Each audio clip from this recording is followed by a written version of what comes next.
Hey everyone, welcome and thanks for being here. Today we're going to explore the 2024 Kawasaki Vaquero touring bike. Let's check it out.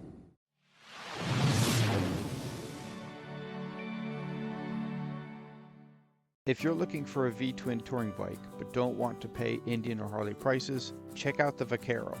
This bike has a 1700cc engine, which in comparison to Indian and Harley is a little small. So if you're looking for a touring bike with tons of power, this isn't it, but it does cost several thousand less and has that metric bike reliability going for it. 1700cc is 103.7 cubic inches. This is most comparable to Harley's Twin Cam 103 that was produced from 2012 to 2016 before the Milwaukee 8 engines came out. MSRP on the 2024 Vaquero is $19,100. This bike has a 28.7 inch seat height, which makes it about 2 inches taller than other touring bikes. I was a little concerned about planting my feet and stabilizing the bike with my 29 inch inseam. It has a 5.3 gallon tank and the curb weight is 845 pounds. This is a tad heavier than similar bikes, but not enough to make a big difference. This has a 65.6 inch wheelbase, which puts it in the same range as the Indians as far as length. With that wheelbase, I expect this bike will handle very well on the road, but with its heavy weight and tall seat height, I expect it will be more difficult to handle at slow speeds and in parking lots. This bike has a fixed fairing, so we'll be comparing this to the Harley Road Glide and Indian Challenger.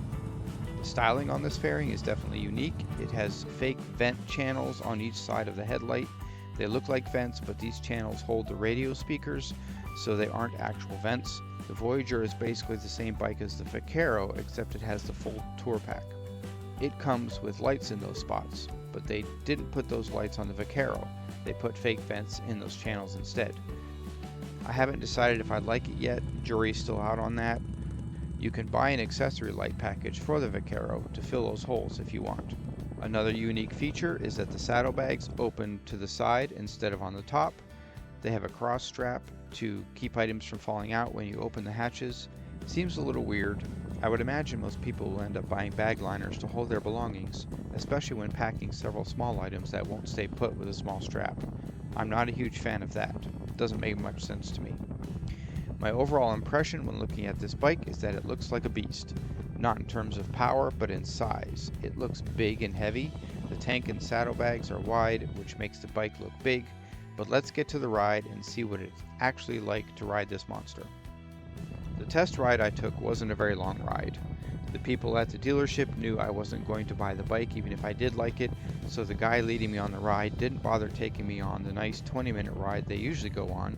He took me on the abridged version, 10-minute ride. It was enough for me to get a basic feel for the bike, and that's about it. Not much in the way of twisties or fun roads to ride, just enough to get out on the bike and see what it's like. Okay, so first things first, the seat height. This seat may be the tallest seat on a touring cruiser, but the seat itself is actually quite narrow and doesn't push your legs out. So I was able to get more of my feet down on this bike than my Street Glide before I got the seat lowered. You can see that video here. So this bike is very easy to stabilize and handle at a stop. Next is the handling. This bike handles incredibly well. It is very well balanced and takes the turns very easily.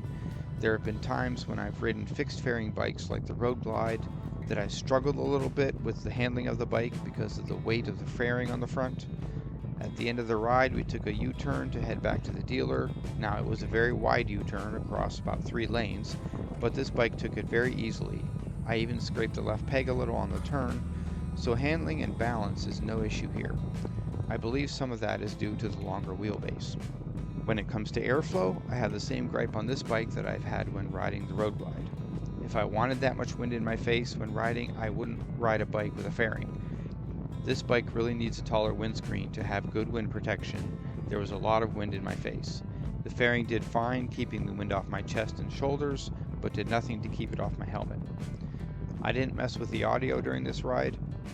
It does have both fairing and handlebar controls for the audio and also has Sirius XM capability. I'd have to double check the specs, but I don't think it has Bluetooth capability stock on this bike.